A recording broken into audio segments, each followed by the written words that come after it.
Agora chegamos aos finalmente, como diz aí, chegamos à conclusão dissertativa. Vamos entender como é que funciona o processo de construção, passo a passo, desse parágrafo tão importante que vale 200 pontos, como diz, pela competência da intervenção. Eu quero que você fique muito atento aos detalhes. É um parágrafo que precisa de bastante cuidado, porque vai depender de outra competência para ser realizado. A competência 5, ela depende diretamente da competência 4, porque os mecanismos linguísticos é quem vão ajudar a fazer o chamado detalhamento conclusivo. Então, eu quero que você fique muito atento para que na hora de organizar esse parágrafo, você saiba como fazer. Beleza? Então, dito isso, partilharei a tela com você e vou te mostrar aqui como é que funciona toda a base fundamental de um modelo de conclusão dissertativo. Ou seja, é aqui que a gente vai fazer toda essa linha fundamental aí. Aí vai aparecer para você aí todas as bases, né? Eu vou apresentar aqui para você. A gente começar aqui, não é? O modelo de conclusão dissertativo, como é que ele funciona. Primeiro, a primeira coisa que você vai lembrar, elaborar uma proposta de intervenção para o tema abordado. A primeira coisa que você vai lembrar, tem que ser respeitando os direitos humanos. Não pode trazer soluções aqui que desrespeitem a vida humana. Por quê? A vida humana, ela está categorizada como um direito natural. O que é um direito natural? É aquele que ninguém pode intervir. Você nasce com ele e ele está categorizado no nosso artigo 5º da Constituição. Nós temos 5 direitos naturais que estão categorizados pela Constituição Federal. O primeiro é o direito à vida, direito à liberdade, à igualdade, à segurança e à propriedade. Precisamos ainda lembrar também que esses direitos naturais, eles foram discutidos por filósofos contratualistas, a gente já falou deles, né? Thomas Hobbes, John Locke e Jean-Jacques Rousseau. Então, 5º artigo para 5 direitos. Não podemos violar. Quando eu falo de respeitar os direitos humanos, isso aí também está categorizado na nossa Constituição. O respeito aos direitos humanos está lá no artigo 4º. Então, aqui nessa proposta, você vai precisar lembrar que para fundamentar, organizar, preparar tal proposta, nós precisamos levar em consideração os direitos das pessoas, ok? Então, para iniciar, vamos lembrar o seguinte: como é que eu monto o alicerce, a estrutura dessa proposta de intervenção? A primeira coisa que você vai aprender, você vai lembrar, é que você precisa trazer um agente. Como assim um agente? É aquele que vai ajudar na resolução do problema, vai solucionar tal problema. E quais são os principais agentes utilizados em provas para a solução? Quais são os principais deles? Os mais comuns de serem utilizados são aqueles capazes de tomar medidas que serão, que trarão efeito para a problemática. Então, a gente tem uma base fundamental que a gente diz assim, olha, para o aluno conseguir concluir um texto de maneira perfeita, ele tem que saber o que é fama. O que é fama? Finalidade, agente, meio e ação. Medidas, né? Então, nós precisamos saber qual é o caminho, ou seja, qual é o meio que nós vamos utilizar para fazer algo, e saber qual é a finalidade, o objetivo. Então, esse fama nada mais é do que isso. Finalidade, ação, ou seja, meio, medidas, ações. Precisamos saber disso. Para quê? Para que eu possa fundamentar, organizar, facilitar para quem está lendo do outro lado o caminho que será tomado para tal resolução. Perfeito? Então, agora vamos saber quem são os principais agentes que servem para a resolução de problemáticas. O primeiro deles, não é? Quem? Quem é esse agente? O Estado, né? O Estado, as escolas, a família, a mídia, aí estão os principais agentes de solução. Então, o tripé social é formado pelo Estado, a escola, não é? As instituições de ensino e a família. E nós temos a mídia como sendo a quarta força. Essa mídia, ela é utilizada justamente porque é uma grande propagadora de informações. E aí, quais são as principais medidas, ações tomadas? Hoje, ou seja, o que é que vai ser feito, né?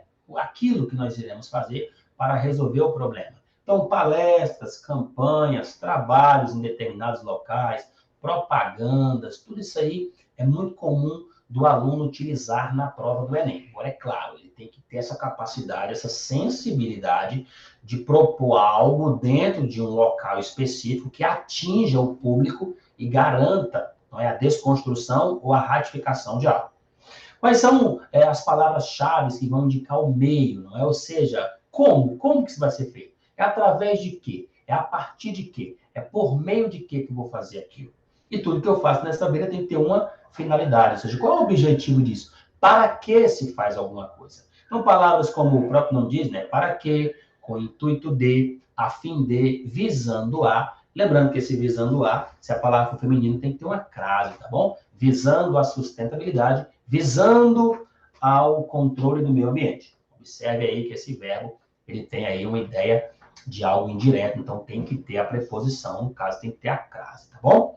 E aí, minha conclusão aqui tá pronta? Tá pronta? Se você quiser deixar o seu texto totalmente amarrado, totalmente delimitado, aí nós temos mais uma base, que é o chamado circuito temático, que é a retomada da citação. E essa retomada da citação é para justamente você amarrar a primeira citação que você fez lá na introdução com aqui o finalzinho da nossa conclusão. E ela pode ser inserida aí por expressões como assim ter-se-á, assim construir-se-á, um futuro diferente do, assim ter-se-á uma sociedade que respeita tal coisa, e assim vai, tá bom? Lembrando que a palavra coisa não pode ser usada em redação, hein? Tá bom? Olho vivo aí, hein? Só para chamar a atenção.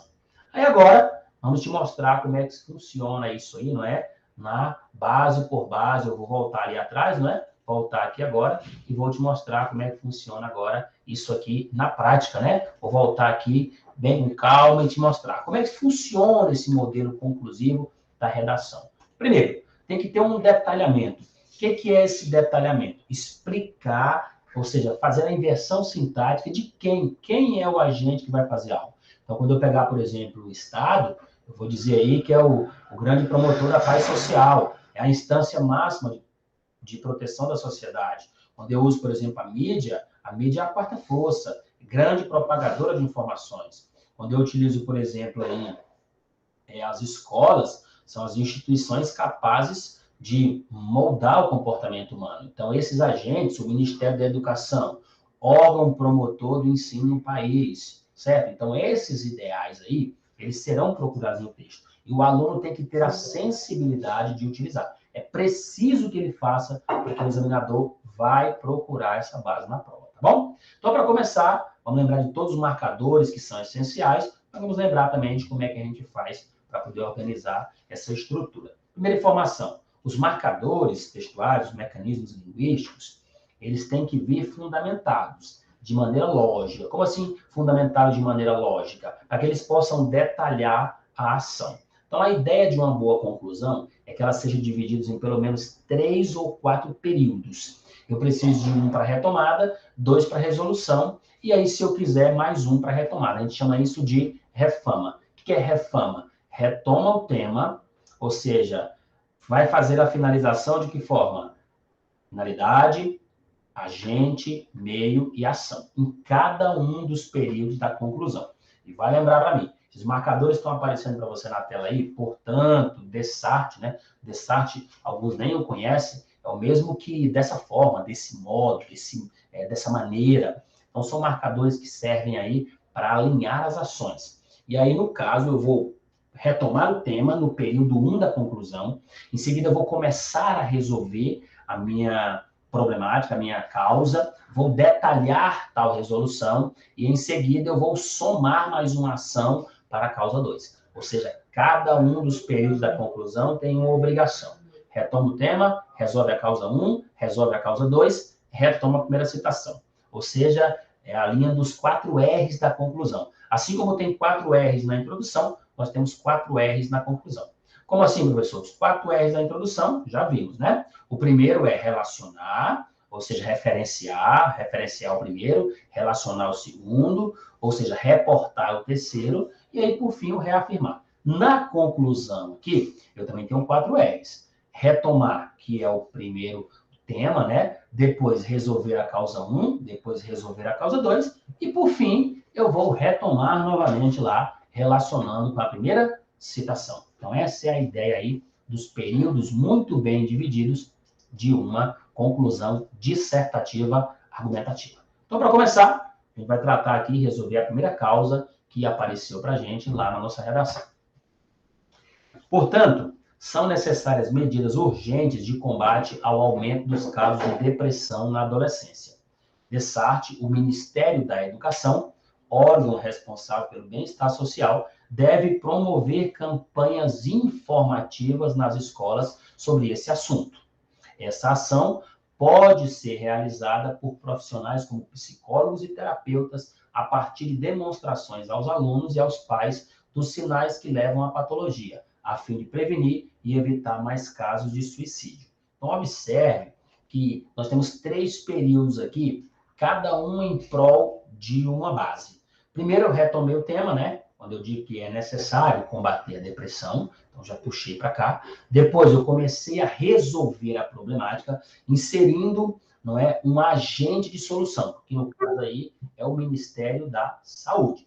Expliquei quem é esse Ministério da Saúde. O órgão responsável pelo bem-estar social, ou seja, pela promoção de saúde no país. Esse Ministério da Saúde é um agente capaz de resolver o problema da depressão, seja utilizando aí profissionais da área, seja fazendo parcerias. Então, perceba que campanhas informativas nas escolas são muito bem-vindas, inclusive em parceria com o Ministério da Educação. Depois eu digo que essa ação, ela será feita dessa forma, e aí eu coloco a parte D, que é o como, é o meio que nós vamos utilizar para tomar tal resolução. E aí, a fim de quê? A fim de prevenir e evitar mais casos de suicídio, que no caso aí é a finalidade dessa ação. Agora eu vou precisar de quê? Somar, não é? Mais uma resolução agora vinculada à causa 2. Eu venho aqui agora, o marcador AD+, lembre-se, não pode repetir o marcador. Se eu utilizei a parte D, eu uso por meio D. Se eu utilizei além disso, eu uso AD+. Se eu coloquei a fim D, eu coloco visando, com o intuito D, com o fito D. Viu? Então, lembre-se de tomar cuidado para não repetir ideias que são muito fáceis de serem colocadas. Ademais, cabe à mídia a responsabilidade de desconstruir, por meio de propagandas e debates envolvendo influenciadores digitais, a falsa noção de felicidade pregada nas redes, visando a garantir que não existam mais comparações errôneas, principalmente de modelos de vida. Então, perceba que eu coloquei a mídia aqui, valeria muito a pena você colocar aí, não é? Grande promotora de informações, você faria mais um detalhamento dentro dessa parte, para deixar ainda mais correto. Já fizemos um detalhamento 1, mas é interessante fazer o detalhamento número 2. É melhor pecar pelo excesso do que pela falta, tá bom? Minha conclusão aqui está pronta? Está pronta. Se você quiser encerrar o seu texto aqui, você pode. Mas, se você quiser deixar o texto totalmente amarrado, totalmente conectado com todas as partes da redação, você vem aqui e faz o que a gente chama de circuito temático. O que é o circuito temático? É a retomada de uma das citações que você fez no texto. Em especial a primeira, que é o que geralmente a maioria faz. E aí você usa a expressão assim, né? Assim, casos como o da personagem Hannah não mais representarão a realidade dos jovens. Aqui eu demonstrei que existe uma preocupação, não é, em não permitir que aconteçam mais problemas, como o da personagem Hannah Baker, da série Os 13 Porquês. Porque se lá ela sofreu ansiedade, depressão, bullying, eu não posso deixar que isso esteja em consonância com a realidade. Isso tem que acabar, não pode ser aceito. Então, a linha da base conclusiva se dá em cima disso. Uma boa redação dissertativa, ela tem que ter o esmero, a primazia, o cuidado com a organização, a estrutura e, claro, com a marcação textual. Tanto é que a gente chamou a atenção disso aqui o tempo todo. E todos esses marcadores que estão aqui colocados em evidência, como, portanto, dessarte, a parte D, a fim D, todos são utilizados em prol da intervenção. Ou seja, a competência 5, a proposta de intervenção, ela depende diretamente da capacidade que o aluno tem de utilizar os vários mecanismos que são tratados pela competência 4 da prova do Enem. Então, essa é a linha fundamental. Fechamos aqui mais um módulo, o módulo de conclusão. Eu vou só te dar agora mais umas dicas fundamentais voltadas aí para a parte exclusiva de citações, repertório sociocultural para fundamentar e melhorar o seu desenvolvimento na hora da prova. Beleza?